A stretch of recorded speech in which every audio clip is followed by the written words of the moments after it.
What's good? What's happening, everybody? It's your boy Faris Muthana. Welcome to another great episode of Good Friends, Better Rivals. We are back. Franchise tags have been handed out. The transition tags have been handed out. Free agency is upon us. You smell that, Caleb? Smell it? No, probably not. It's the beginning of the new NFL league year. It starts on March 13th, I believe. It is when free agents are live. Deals have already been agreed upon by certain teams. They're re-signing their peoples and stealing other peoples. Like Ezra Cleveland is no longer in Minnesota. I believe they're going to let's go Browns. Shout out to old man Chris. Shout out to the Browns. The Baltimore Ravens have agreed to their franchise deal with Justin Madubuike, 4 years, $98 million. Includes $75 million total in guarantees and $53.5 at signing. So Madubuike is off the board for the defensive tackle group. Kevin Dotson, he is a guard for the Los Angeles Rams. He re-signed with the Rams, so he's off the board in the guard market. Guards are, big for us. We need guards. We want guards. Our guards have not been very good. So there's that. And just overall other free agency. Xavier McKinney and more Giants and Cowboys related news. Xavier McKinney and Saquon Barkley will not be getting the tag. No franchise or transition, but also in the Cowboys era, their longtime starting left tackle, the mammoth of a man, Tyron Smith, is more likely than not to be leaving. Other comments were made about the Cowboys throughout the week, one by former tight end Dalton Schultz, and there was a discussion, of course, on First Take. It's been a discussion all week about everybody has a take on it. Yeah, people on Twitter, people on TV. Exactly, and we will be giving our takes on it. But overall, let's just say what's up to my main man, Caleb. Caleb, how are you, my man? I'm good. I'm just trying to, get through this time with nothing going on. But it's starting to heat up in free agency, so look forward to seeing where everybody goes. That's always an exciting time. Seeing teams change and get new players and seeing how that changed the landscape of the NFL. Mm-hmm. So we're gonna talk about it right now. A couple of deals have gone down. Mitchell Trubisky is going to Buffalo. Taylor Rapp re-signed with Buffalo Bills. That's where Taylor Rapp's been. He's been in Buffalo. They agreed to an extension of David Edwards. So there's that. They've re-signed two of their own and got Mitchell Trubisky as a good backup. Miami hasn't done anything. I mean, good backup. I wouldn't say that's a good backup. I think that's a terrible backup. Okay, Miami took Jonnu Smith away from the New England. From Atlanta, because he was in New England and he played in Atlanta. He's signing with the Dolphins, 2 years, $10 million. So good backup tight end. The Patriots re-signed Hunter Henry. Wait, hold up. What is this? Is this 2024? Yes, this is 2024. Okay. Yep. Hunter Henry signed a $27 million deal. He's coming back. I believe Chukwuma Okafor. I believe this is the dude from Pittsburgh, right? I think he's the guy from Pittsburgh. Guess he's the dude from Pittsburgh. He's going to New England on a deal. A lot of deals were agreed upon, but they're not finalized until the new league year. And then one of the biggest decisions the Patriots did was also similar with the Giants. They placed the transition tag on their star safety, Kyle Duggar. The Giants didn't do that for Xavier McKinney. So Duggar will be, if he plays on the tag, he'll be getting $13.8 million for this year. The Jets haven't done anything. Baltimore, they re-signed Nelson Aguilar and they franchise tag Madubuike, but now they re-signed him like a couple of minutes ago. Literally, Caleb, as the show went live, Madubuike signs his deal. Oh. Right away. Oh. One of the big free agents in this class is wide receiver T. Higgins. Still on the franchise tag, the non-exclusive franchise tag. It's going to pay him about 21.8 million, about 22 million next year. The thing is with the wide receivers, Caleb, I think they're becoming like running backs in the A sense little that, bit. in the A sense little, that, well, I think it's just because there's so much of a surplus of yes, guys who can just come right especially in and rookies. play. Exactly, the Yeah, rookies, man. Exactly. Like for years, the primary position in the offense, besides quarterback, was running back, and a lot of your best athletes played running back. A lot yeah. of them. The one difference is that you have 3, 4 receivers at one time versus just Hmm. one running back at a time. Exactly. So the surplus, it kind of balances out itself out. But still, if you're looking for just one of the two top guys, I mean, you might not have to pay so much for it, Hmm. because you might want to just go the route of drafting one and seeing if you can't develop one that way, because it usually works out. I mean, it's been working out for a lot of teams, Yes. getting guys like that.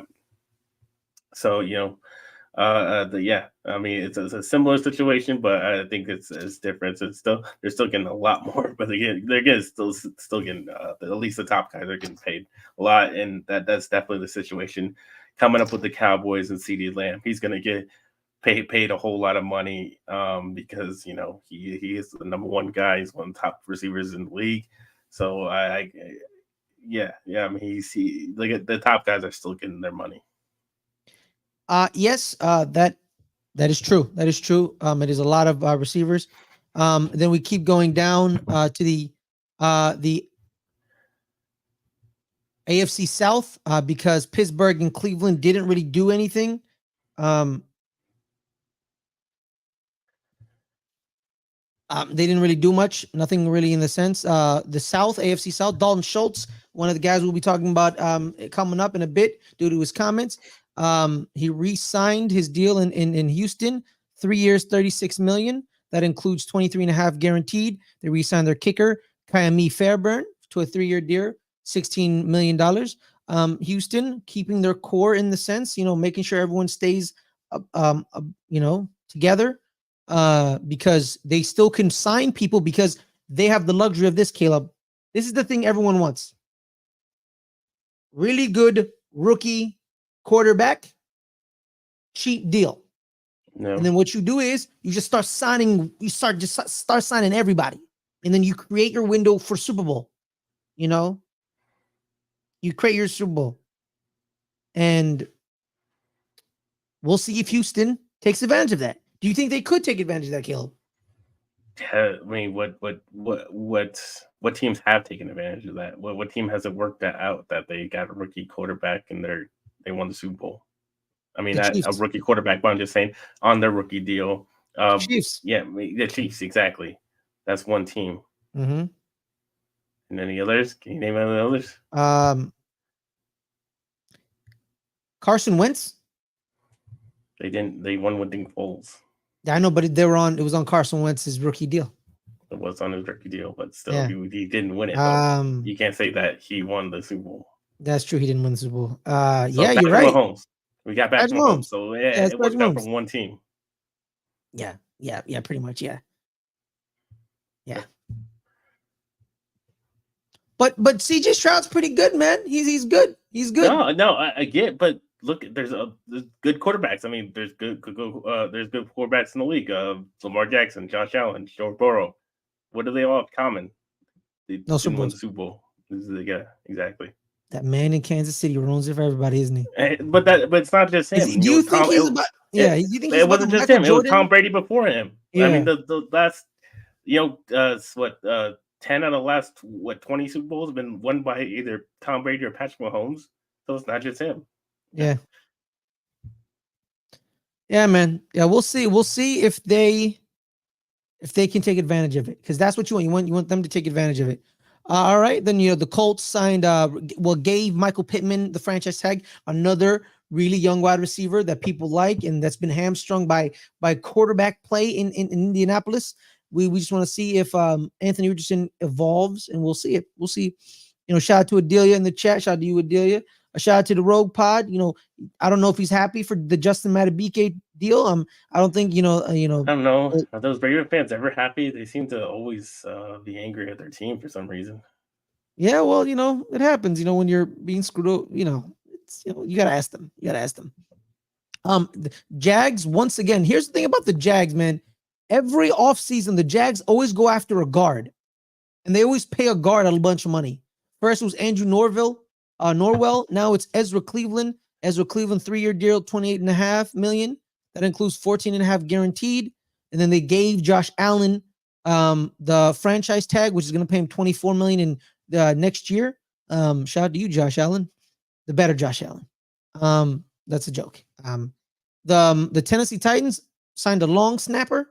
Shout out to Morgan Cox. In the AFC West, Denver hasn't done anything but cut Russell Wilson, and that'll be $80 million in the dead cap. It was just a bad relationship all around. I believe that deal was negotiated by the ownership previous, and now this ownership doesn't want him. Because remember they switched ownerships. There's probably still a couple people from the Pat Bowlen. Well, the Bowlen family, because Pat unfortunately passed away. But there was one more quarterback. It was Russell Wilson was the other one. What do you mean? Sorry about that. Under his rookie contract, he won a Super Bowl. Oh, Russell Wilson. That's true. Russell Wilson did that as well. But yeah, Russell Wilson. I believe the new ownership and then the new management and Sean Payton, they're like, we don't want him. And and they did all those things they did. Trying to intimidate him to restructure his deal, get rid of his injury guarantees. I don't know why people aren't talking about this more often. What they did should be illegal. Should be illegal. Like people, this was crazy about the NFL that these labor movements talk about like unions. What they try to do, I know it's millions of dollars, but it's the principle of business. What they tried to do to Russell Wilson was illegal. That's the reason why it's not talking, because he still got paid out like what, $80 million. Because everyone's like, oh, you still got your $70 million. You shut your mouth, even though they tried to. What they did was they. I mean, it's hard to feel sorry for a guy that's getting paid. I do know, but here's the thing, I do, because I care about labor and getting compensated for the justifiable for your labor. What they did to him is minimal. He technically did get compensated. I mean, that was but he was no, because I don't like the way they did it. It was underhanded. It was not a great way to do it, but yeah. Again, he still got money, so. Well, he's still getting his money because he didn't play their game, right? But with them, they tried. Well, I'm just, bro. Don't even use Sean Payne is an a-hole. Okay, yeah, I said it. I don't care. I don't care. He's an a-hole, and the way he berated him, I'm like, bro, you're the one calling the plays. I'm running your plays. You're the one calling the plays. And people talk about how much of a guru he is, right? Like, oh, his offense, your offense last year sucked. He's running your plays. So you suck. They ran the ball predominantly because for some reason, Caleb, man, I go back to Chad Ochocinco when he's in a negotiation with the Cincinnati Bengals. And in that negotiation, he needed to hit certain incentives to get certain things. And the Bengals ownership and front office, which is basically their ownership, basically said to the coaching staff, don't let him hit those incentives. And he didn't hit in those incentives, and they got him on it. And then that's what happened. Yeah. Don't tell me that. And I think that's what Sean Payton was directed to. Don't let Russell Wilson hit his incentives. That's why they ran the ball more. That's why they always did those little short passes. They didn't want to let him hit those incentives because they didn't want to give him the money. Well, and yeah, he just didn't want him there. Period. Probably. Yeah, that too. I mean, he was waiting for the right opportunity, and didn't really come like he thought it was. Wouldn't allow it to come. Well, I mean, I'm just saying within the league, like the right situation where he wanted to actually go. Probably didn't come up, and he just kind of had to settle for, okay, I'll go with the Broncos. Mm-hmm. Exactly. But Greg, Tyron Smith's not dead. Why don't do that? What is wrong with you? He's still living and breathing. So shout out to Tyron Smith. He's fine.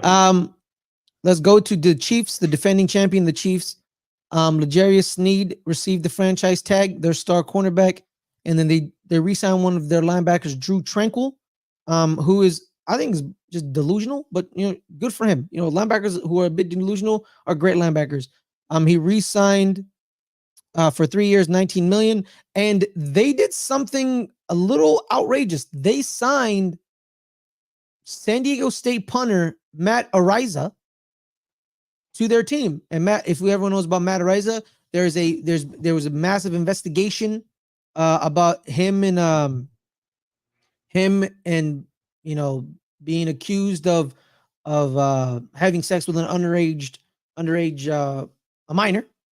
So he was cut by the Bills, and he went on a trial. Then the trial kind of he did it, but he something happened. I didn't follow the trial like that, so I'm not gonna talk about it. But yeah, so he is kind of a lightning rod. So we'll see about the Matt Ariza deal. The Raiders signed Amir Abdullah, re-signed with them. Shout out to Amir Abdullah, big fan of Amir Abdullah. The Chargers done nothing, which is expected because they're cheap ass franchise. I mean, what do too. you expect? Yeah, that's a good point. That's a good point. But they did sign Justin Herbert though. All right, in the NFC East, the Cowboys have your quarterback. I mean, congratulations. Yeah, that's a good point. In the NFC East, the Cowboys haven't signed anybody. The Giants haven't signed anybody. Oh, how typical. Yeah, all we did is free agency hasn't started yet. I mean, nothing started yet. The new league year is not here. Yeah, so Philadelphia Eagles the Philadelphia Eagles did do some moves, signing Albert Okwigu Bonham to a 1-year deal. I want to what we did was prepare to sign some people. Yeah, because you're trying to create up some cap for CeeDee Lamb, right? We restructured Zach Martin's deal, which is hilarious considering we just did that last year because he wanted to hold out for a new contract, and then for not even a whole calendar year later, he then restructures it again. So great holdout. Hey man, you gotta do what you gotta do, right? You gotta do what you gotta do. But if you're just gonna restructure not even a year later, I mean, what was the point? The point is he has to make you sweat a little. All right. He's gotta make you a little sweat. So it is what happens. Then we keep going down. The Commanders signed Zach Ertz, whatever. In the North, the Bears re-signed Ryan. Oh no, they actually acquired Ryan Bates from the Bills for a 5th-round pick. They signed their star corner Jalen Johnson to a 4-year deal, $76 million. He was on the franchise tag. They re-signed their long snapper Patrick Scales, and and then in the Detroit Lions, they re-signed Jalen Reeves-Maybin, re-signed Emmanuel Mosley, and re-signed Michael Badgley. A lot of re-signment. And the Vikings they re-signed Johnny Mont, their tight end. In the South, a lot of re-signings. This is the period where you re-sign your players, or you do a little trades. Falcons re-signed their long snapper Liam McCullum. Brian Burns received the franchise tag by the Panthers. Tyrann Mathieu re-signed with the Saints, 13.75 with $10 million guaranteed. Tampa Bay, here it is, taking a big piece off the board in free agency, re-signs Michael Evans, 2 years, $52 million, and they franchised Antonio Winfield Jr. And in the West, Cardinals did nothing. The Rams re-signed DeMarcus Robinson, and here it is, guard Kevin Dotson re-signed on a 3-year deal with $48 million, 32 guaranteed. Got to keep your guards. Niners re-signed Colt McKivitz, 1 year, $7 million, and the Seahawks did nothing. So those are all the moves that have been done signing-wise, re-signing and acquiring players.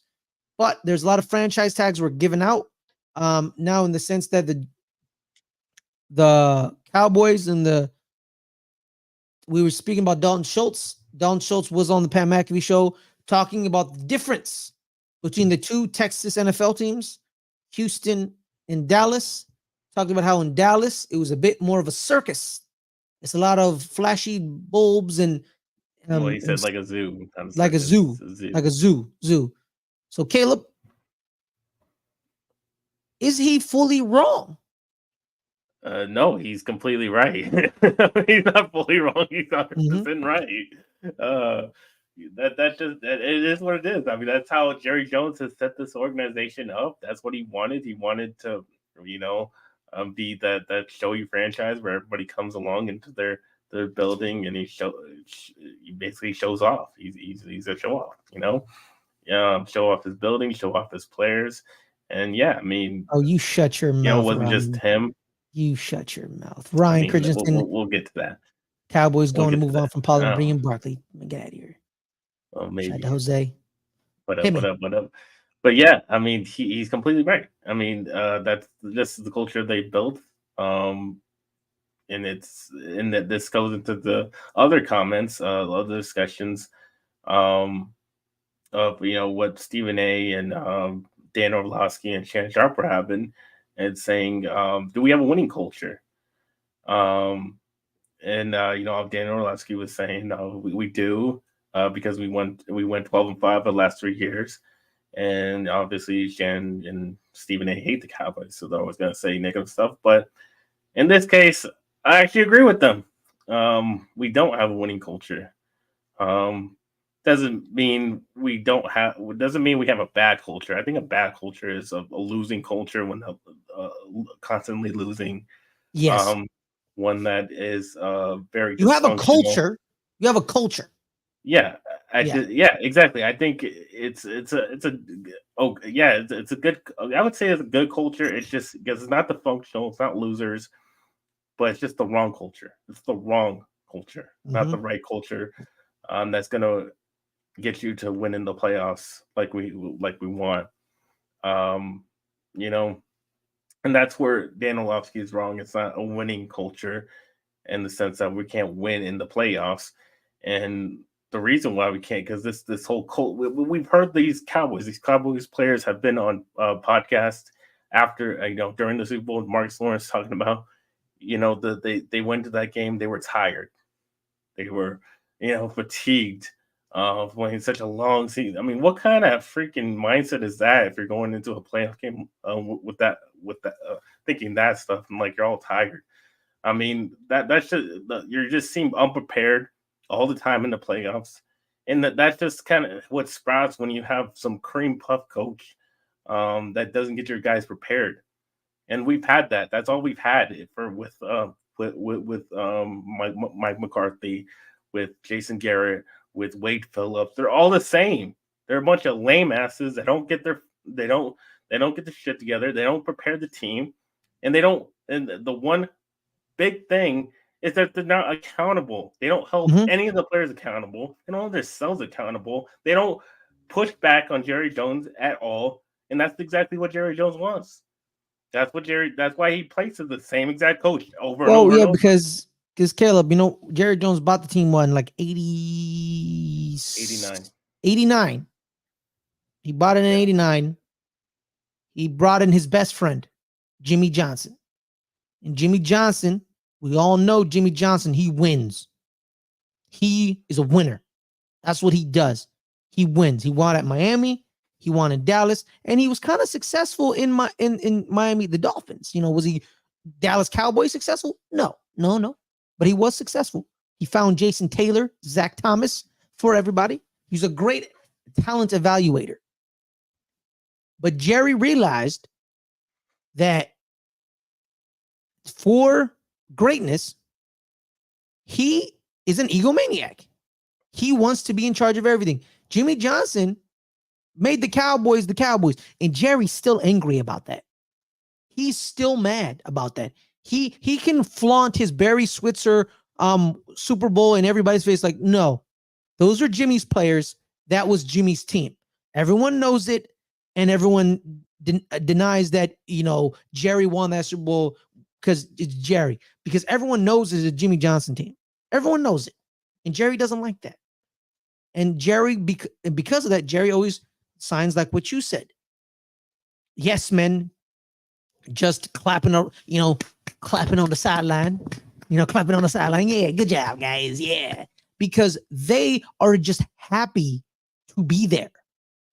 They are happy to be the head coach of the Dallas Cowboys. and Jason Garrett. that goes along with the players kind of take that same mentality. Exactly. They have the same mentality as a coach. They're happy to be a Dallas Cowboy. They're happy to be talked about all the time. They're happy to have that star on their helmet, which just that's why they're not accountable. That's why they're just Attention is a it breeds powerful entitlement. narcotic. They're just entitled. They're just entitled to say, I'm a Dallas Cowboy. I made it because everybody's talking about me on all the shows all the Hmm. time, constantly. So I made it. So I mean, what, it doesn't matter whether I win or not. I mean, Hmm. at least in the playoffs, as long as we're keep doing the same thing over and over, we're still relevant, we're still going to get talked about. So it doesn't really matter. We're just going to get paid by a lot by Jerry Jones. Paying so that's just like I said, it's a zoo, like Dalton Schultz. But and then Dan Oldowski brings up 12-5, 3 seasons. It's more than that. It's more than that. You go Hmm. all the way back to 2005. 2005, all the way up to 2023, we have had 3 losing seasons. 3. I mean, that we've had winning seasons, regular seasons. We cannot win in the playoffs. So he wants to call it a winning, yeah, a regular season winning culture, but it's not. It's not a playoff winning culture, because nobody's accountable. Everybody's entitled. Coaches don't push back, and we had that a little bit. Obviously, we had that for a little bit with Bill Parcells. I think he was really good. It's kind of the opposite And what did situation Jerry he had. Jones do to Bill Parcells? Yeah, but it was the opposite situation. I mean, the personnel has been great since Wade Phillips, Jason Garrett, and Mike McCarthy. The Yeah. personnel was great, but Yep. it was the opposite with Bill Parcells. The personnel was bad. He had to build the personnel, but he had the right culture. At least he was starting to build the right culture. Hmm. But he was only there, for 4 years, and The um, resurrector, man. That's what Bill and he's Parcells gone. is, man. He's the resurrector. Yeah, and then obviously, right when we get Wade Phillips, what then? Right when we get Wade Phillips, what happens? We lose in the playoffs first round to the Giants, and then there starts the bad culture. I Because mean, it was Jerry doesn't like pushback. yeah, Jerry and doesn't then we like get pushback, to man. what did That's what makes. I'm not gonna lie to you, man. That's what makes me a little irritated about Will McClay. And I'm like, bro, like I know you got the money, you don't got the title, but like, bro, like you're not the late. Like you ain't the head of the like. You could go to any other team and be. well because I mean he's paid like a GM, Yeah, so it doesn't really need to be. he doesn't really need to be, Um, but like, why would you want to be in that? I think he's also happy that he's a player of, director of player personnel for the Cowboys, and then his coworker is Jerry's son, Steven, who's on the yeah. business end, and Steven was born into this. Steven business wise is really great at his job because business wise, the Cowboys make a lot of money. So Steven Jones Well, does his job. I mean, I wouldn't say he's really great at his job because he's a part of the reason why we don't go after free agents because he's the cap guy. He's always, oh, we can't do this because of the cap. Yeah, So he's not always great at his job. And man. then finally we get to RG3's comments. He says the Dallas Cowboys can win a Super Bowl with Dak Prescott as QB. He was MVP candidate for most of the season. Dak isn't an issue. The culture that Jerry Jones has created is first step to fixing the issue is now acknowledging there's a problem. And I agree with it. I mean, the problem, and for a long time, I didn't want to say it. Like, I didn't think it was a problem. I think we just had, if we give it more time, eventually it's going to happen. Yeah, And but this I is didn't kind want of, to. that comment's kind of taking the onus off Dak Prescott. Like he's played bad in multiple playoff games. But the point was that you can win with that caliber of quarterback. Yes, because Nick Foles has a Super Bowl. Like That's the yeah, point. yeah, If you had the right culture, you can win with the Dak Prescott. yeah. Well, Caleb, last week we found out you can hate your owner and still win a Super Bowl. Yeah. Yeah, That's what I'm saying. But we just got to yeah, switch the culture to hate Jerry Jones. If the players start hating and yeah. start hating him, then maybe they play better and hold themselves more accountable. But yeah, he also says they have to figure out a way to allow a coach to come in here And I think a coach that can challenge Jerry Jones and make him uncomfortable is the only way the Cowboys are going to get over the hump. And yeah, I mean, I agree, disagree with a lot of these guys making these comments all the time, but you're seeing the light, Caleb. You're seeing the light, aren't you? You're seeing. I mean, what wouldn't you lose just constantly in the play? The same thing when the same thing happens over and over. You can't just stick your head in the sand and say, "Oh no, nothing's going wrong." We just got to keep doing the same thing. Obviously, it's not working. Stephen A. Smith famously said, Caleb, you know what Stephen A. Smith famously said? The Dallas Cowboys are an accident waiting to happen. And every year, an accident always happens. Getting blown out by the Packers at home. That's the thing. If you got blew out on the road, understandable. But it was at home against the Packers, without Aaron Rodgers. So you can't have the Aaron Rodgers who Aaron Rodgers owns us. It was their rookie QB. Well, he basically was a rookie QB. First playoff game, first year. And he walked into Jerry's world and led a blowout. Like everyone looks at the final score and be like, "Oh, but the final score, it was a blowout. The game was over by halftime." Yeah. So something is broken. It's not the players, because everyone knows the players are great, very talented players. I mean, how many Pro Bowlers, All Pros do you need to y'all draft them left and right. Y'all draft them left and right. Zach Martin. So it's not a personnel issue. It's never been a personnel issue because we've had talented teams going back to 2017. Now it had a ton of Pro Bowlers going back to 2014. Had a ton of talent, and this still just happens over and over. You just do the same thing. You get to the playoffs and you lose with that type of team that should at least win one. Like, I'm not saying we have to be some kind of dynasty, but god damn it, like with all the time you can't win one. Can't have one run. And since 2005, the Giants have won 2, and the Eagles have won 1, and made another one. And the Cowboys have made one. Thank God for Washington, because they're just I'm not gonna make us look good. If Washington makes a Super Bowl before you in this modern era, dude, you're done. Like, you're done. Like, I'm sorry. Like, it's over for you. Like, it's like, Cowboys are just broken fundamentally. And I honestly think I'm projecting here. I think Jimmy Johnson enjoys it a little bit. I think he does. He does. He does. He's maybe enjoys Jerry suffering a little bit, but not. Exactly. I wouldn't say. He loves the Cowboys. He loves. He loves them to death. He loves them to death. So he's saying, like, man, like, look what that Jerry Jones did to this once proud organization. Like, you guys were justified in being confident every year in winning a Super Bowl. You guys were justified. No one called you guys delusional. Like, you guys were justified. Yeah, but now, because like I said, the only 3 losing season we had was because the quarterback got hurt for a significant amount of time. That's the only reason why we lost. If he didn't get hurt, we would literally have 0 losing seasons for the past 19 seasons. Yeah.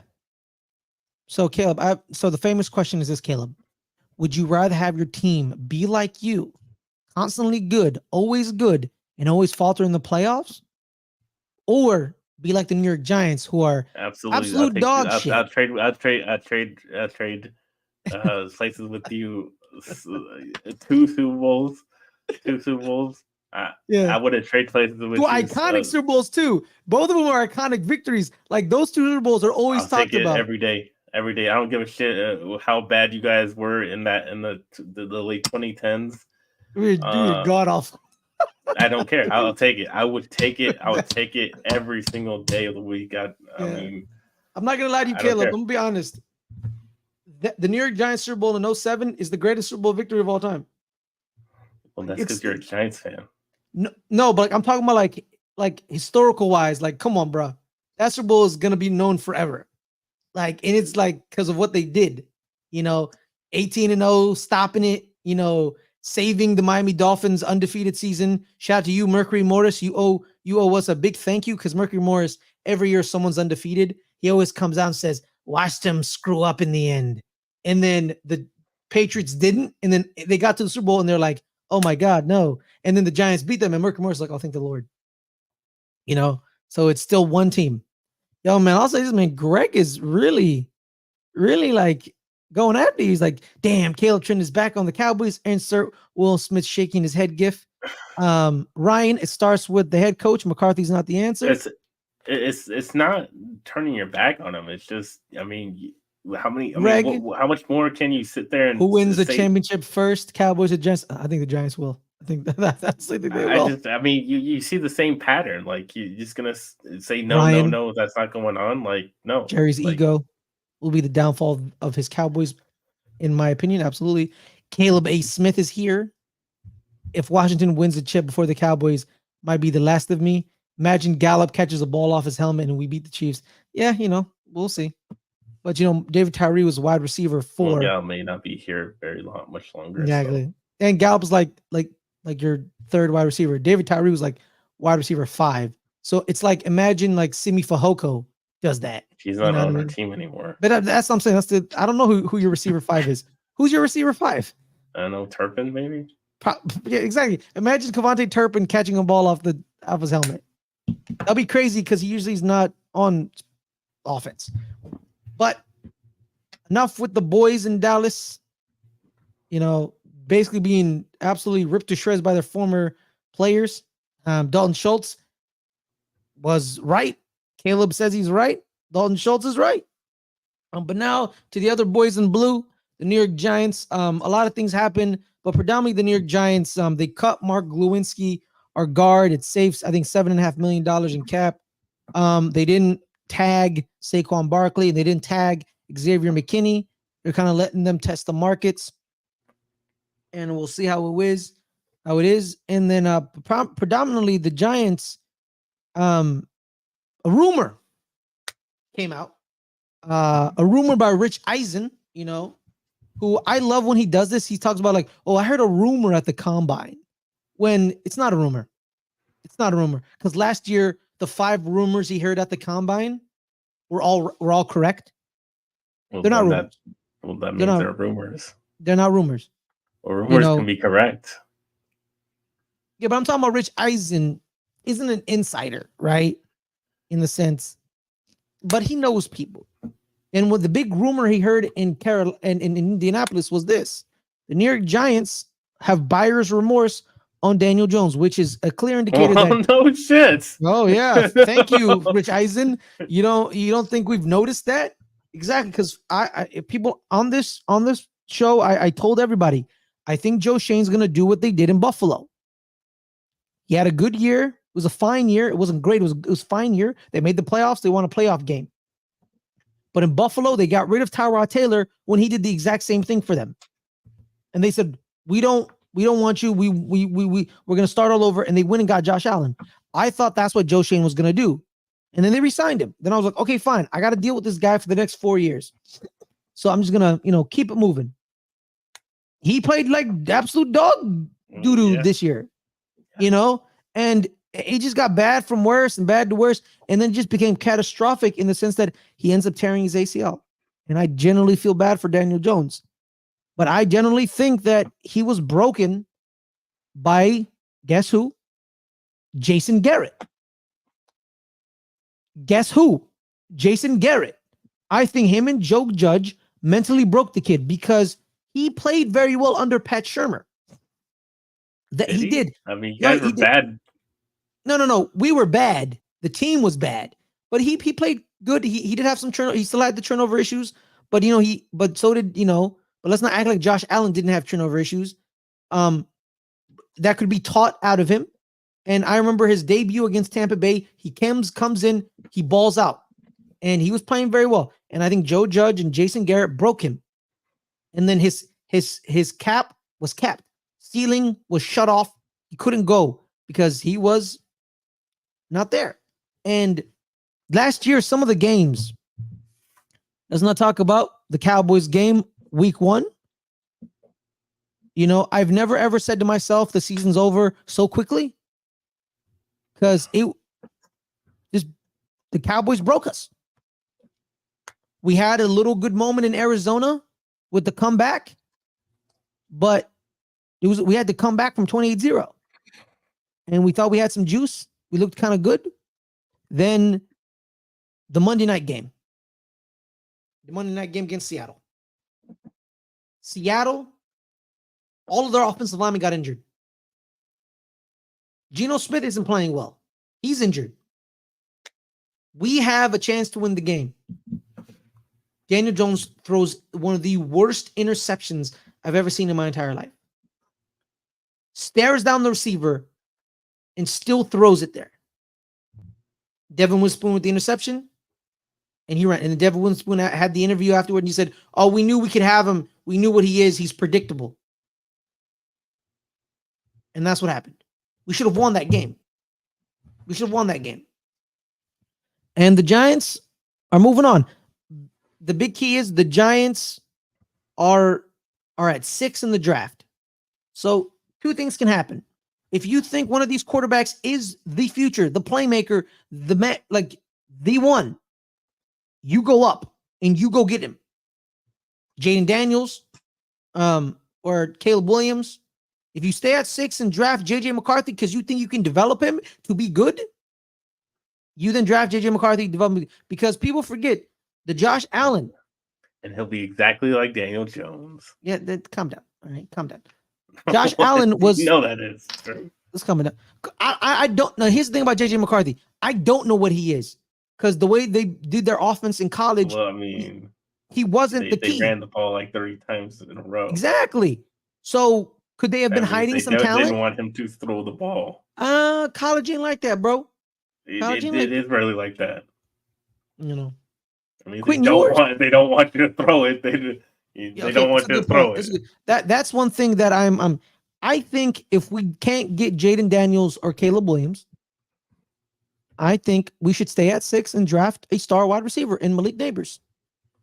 I think we should do that because I think it was Justin Pennick of Talking Giants. He said this: I would rather stay and get an elite playmaker at 6 than go up and get an average quarterback. If you can't, because a lot of things are coming out of Chicago where they like Justin Fields. They may keep Justin Fields. Could this be a smokescreen for people to overpay, or are they just messing with people? But if the feeling that they love Justin Fields is real, you go from, and you can go to 1. If the Giants can go to 1, that would be crazy. That would be crazy. That's just stupid on the Bears' part. You don't get 1 often. I mean, you gotta if you get 1, you just gotta pick. Yeah. You know, Arizona had the number 1 pick in the year after they drafted Josh Rosen, and they reset and drafted Kyler Murray and got rid of Josh Rosen. Yeah. I mean, that's what they gotta do. Mm-hmm. You gotta reset. You know? Or you trade with the Bears and get Justin Fields. You know, and you give this clay to Brian Daboll, who was given clay in Buffalo and made Josh Allen. So could he do that with Justin Fields? We don't know. I know Brian Daboll can because he's done it. He literally has done it. People be like, can he do it? Yes, he can do it because we literally see Buffalo has their best quarterback ever since Jim Kelly. You know, because of Brian Daboll. Could that be the trade? And that's pretty much the key because Saquon not coming back. It's whatever, man. Saquon not coming back. You know, he's not coming back. You know, I'm sad. It happens. Moving on. Xavier McKinney not coming back. Kind of a little bit mad. You know, he's only 24, 23, 24. I'm a big fan of him. He started balling out towards the end of the season. After we finally realized that probably Wink was a problem, and Xavier McKinney didn't have an issue with Brian Daboll. He had an issue with Wink Martindale because Giants players love their head coach. So Xavier McKinney not coming back. It's kind of sad. The safety class is going to be really loaded. Denver just released Justin Simmons, their best player, period. We'll see about that. And the Giants, man, it's all about the quarterback position. That and guard. And today, something happened, Caleb. Something happened. What's that? They had an exploratory meeting with Russell Wilson. Russell Wilson was in New Jersey talking with the New York Giants. So it was exploratory. He he did stop in New Jersey, and then he moved on to Pittsburgh. Those are the two teams really looking at him. You know, Joe Shane is adamant that we will add a quarterback, citing lack of depth. Shout out to the Giants wire. They did say Daniel Jones is the starter. He ACL neck. We'll see. But you know, I mean, Russell Wilson might be a better choice than just selecting a quarterback at 6 if you're going to stay at 6.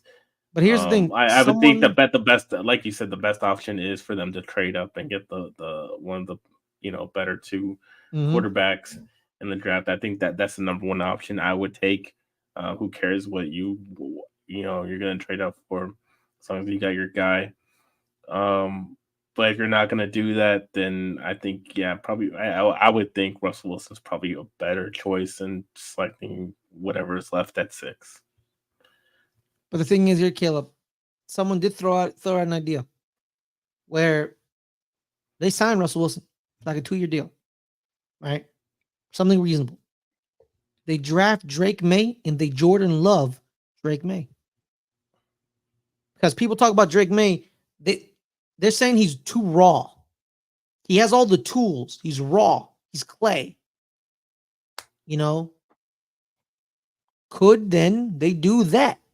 Because that's becoming going to be there at 6. Drake May. Yeah. Shoot, I don't know if I don't think so. If New England doesn't draft him, I think he's gone. So, but here's the thing. It's Chicago, Washington, New England, Arizona, and the Chargers. Yeah. Chargers aren't drafting the quarterback.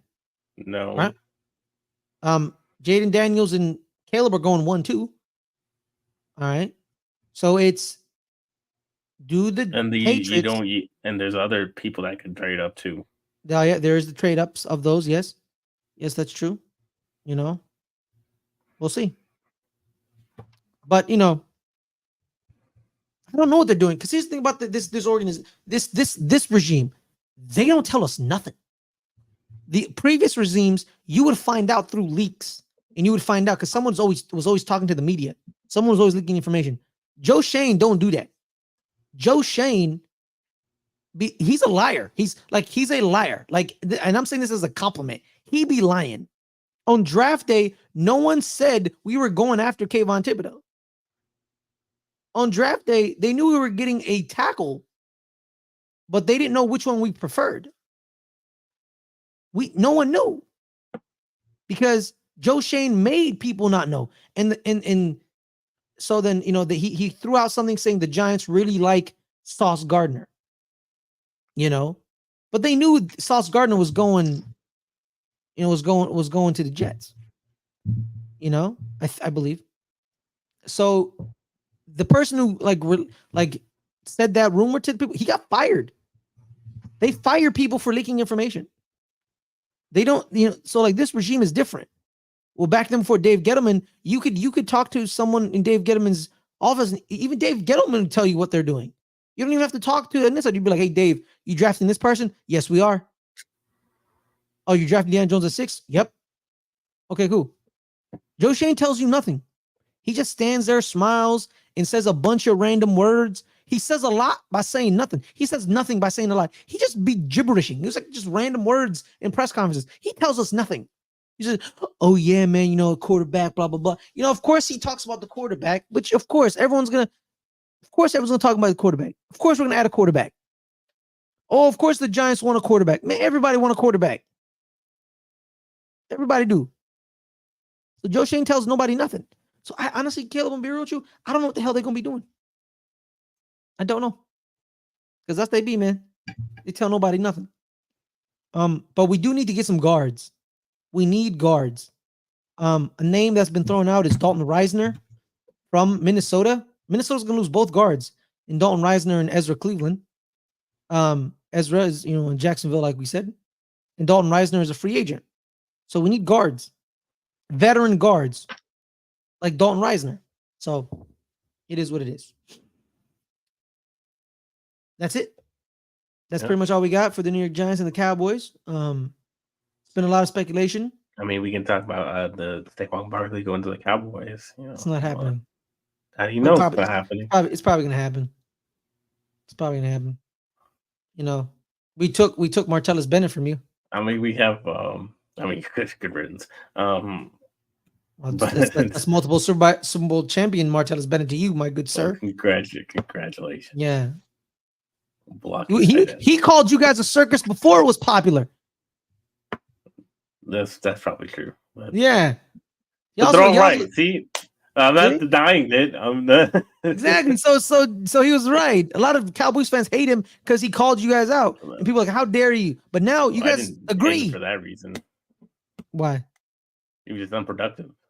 Oh, it's it's easy to be unproductive when Jason Witten never comes out the goddamn we game. shouldn't have picked a tight end that high. It was dumb. That's mostly why I didn't like him. It's Jerry's fault then. Time. When you had Jason Witten and you pick a tight end in the second round, it's stupid. Exactly. So don't blame Martellus Bennett for that. And that's why I think that's why Jason Witten didn't like him. He was like, "You're here to take my job," but I didn't draft myself. You be mad at Jerry. Don't be mad at me. Yeah. And he was one of the top 5 tight ends in that draft too. So it was actually a good pick. The problem is he went to the team that didn't need him because you guys had Jason Witten, who doesn't leave the field. Ooh. And then he went to the Giants, had a good year, and then he became multiple. And then he went to Chicago, and everyone in Chicago hates him because he almost. But he did. He almost like beat the shit out of their star corner, Kendall Fuller. You ever heard about that story? You ever heard about this? No. So Kendall Fuller tackles him and almost like hurts his neck, and then he it's a practice fight, so they fight in practice. It's whatever. And he gets punished, and they're saying you can't touch our first round pick like that. And he's like, "Hey man, he almost broke my neck." And the Chicago person says, "Well, then your neck would have been broke." How you gonna respond to that, Caleb? How you gonna respond to that? I'll tell you what Martellus Bennett responded. He said this, "You know what? Fuck you." And he hung up the phone. And that was the end of him in Chicago. And then he went to New England. There you go. And then he went to New England and he won 3 Super Bowls. And he played injured for Bill Belichick. Martellus Bennett doesn't do that for other teams. He played injured for Bill. He left New England, went to Green Bay, was injured in Green Bay. They cut him, some stuff. And he comes back and starts for Bill Belichick. And he tells Bill, "I will play for you injured." That's how you know how much he loved Bill Belichick. Shout out to Martellus Bennett. And Bill Belichick, kind of devolved. He's lost a bit. But the point was Saquon Barkley to the Cowboys because we have no running backs right now. No running backs whatsoever. Well, exactly. We have one. We have Deuce Vaughn. That's our only running back actually signed to the roster. Is Rico Dowdle, Tony Pollard, both free agents. Yes. Yeah. So it's Deuce time in Dallas? No, it's Saquon. It's Deuce time in Dallas, baby. Deuce time. Yo, man. Give the ball to Deuce. No. Why not? Derrick Henry. Derrick Henry. Yeah, he's a free agent. Yeah. One of them. Get somebody. We need somebody. We need a body. Draft. We will. We have to get one in free agent and have a backup in the draft. We need to get. I just man, you know what? I think you should just keep one running back. Give Deuce Vaughn all the touches. Give him all the touches. No. What, man? No, we need 2 running backs. Well, it's gonna be 3. So it's gonna be Deuce with the other 2. Well, yeah, I'm saying we need to go out and get. We need a free agent running back, and we need to draft one. I think the Giants are gonna do the same thing. We're gonna go after a running back. I think in the second round. I believe so. Hopefully, go after Longhorns. So I really want. Well, he tore his ACL though. So, I still want him. Yeah, I can't. With running backs, ACL injuries really scare me. I want Braylon Allen out of Wisconsin. That monster. That man is not a human being. But I digress. Other news. Nothing really much happened. The combine happened. On Saturday, the running backs, quarterbacks, Oh yeah, In Xavier wide Worthy was the receivers 4-2 happened. one. Xavier Worthy broke the combine 40-yard dash record. It was 4.22 by John Ross, and Xavier Worthy beat it by 0.01. It's now 4.21. Xavier Worthy, Central High School grad out of Fresno, California, by way of Texas. Shout out to Xavier Worthy. He had a solid year last year. He had a problem with drops, but I found out the reason he had problems with drops, Caleb, is that one of his hands was like broken. And he was playing with a broken hand, which one, I don't think is real. And two, if that did happen and he was still playing, that is complete neglect by the offensive staff because wide receivers need their hands. You cannot play with a broken hand if you're a wide receiver. I'm sorry, you just can't. But his drops the drops got better in the season he just had. Any other people that caught your eye on that Saturday morning, Caleb? It's called which is kind of like the prime day because you have the running backs, the quarterbacks, the wide receivers. Yeah. On that day, no, I was looking for the quarterbacks for somebody to stand out. Nobody really did. I mean, there wasn't really like, oh my god, this guy was throwing great. I mean, at least to me, at least when I was watching, like when I saw Steve Stroud last year, I was like, wow, okay, that guy actually stood out throwing the ball. Who? I didn't really feel that way this year. Who last year made you feel that way? CJ Stroud. Oh, okay. Yeah. It Like was a I good said on the workout. show, I was like, damn, that dude can throw the ball. Like I did because I didn't think of him much coming out of Ohio State quarterbacks and all that. But that's why it surprised me. But this year, I was looking for that. I was looking for someone to like, oh wow. I didn't really. It was like okay. There were some zip on Michael Penix's throws on occasion, but I honestly think the pro day is gonna be the thing with some of these quarterbacks. They in a more controlled environment, an environment they conduct. So that's why they want to throw. So that's what's gonna happen. But yeah, same. I missed the running backs because I overslept.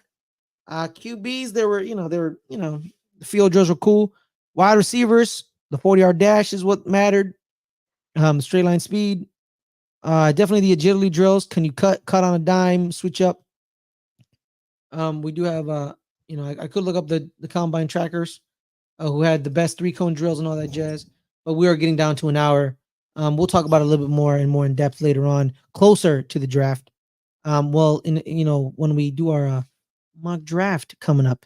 So be on the lookout for that. But on that note, everybody, thank you so much for watching us. Caleb, where can people find you? You can find me at NFL Caleb 22 on Instagram and Twitter /X. Go follow me on there. Guys, my name is Ferris Muthana. You can find me at Ferris Muthana on Twitter. I'm here every Friday, 3 o'clock Pacific. Good friends, better brothers, talk American football, as well as every and Fridays, 8 o'clock Pacific on our other channel, our entertainment channel, The Open Table. Me and Adelia's long form conversation show where we, talk about stuff we love. Sometimes we have guests. Speaking of someone we had a guest as last week, we talked pro wrestling with my main man Caleb. It was a good time. We may do a part 2 because it is International Women's Day. So shout out to all the women in our lives that we love. Shout out to my mom, my sisters, my aunts. I love you so much. Hope you guys have a wonderful day. Shout out to Caleb's mom as well. Caleb, you want to shout out your mom? Sure. Wow. Okay. That's crazy. But it's also Women's History Month, Women's Herstory Month. Herstory. Shout out to the women in our lives. Shout out to my friends. Shout out to Adelia, the backbone of our channel. She's done a lot for us. She helps us on a daily basis. She does everything. I honestly I don't know what I would be. I don't know what this channel would be, Caleb, without Adelia. Not here. Yeah, not here. The channel would not exist. You're right. The channel would be dead without Adelia. Yeah. She is the backbone. So, thank you, Adelia, so much. So, everyone, See y'all next time. Have a wonderful day. And peace be upon you.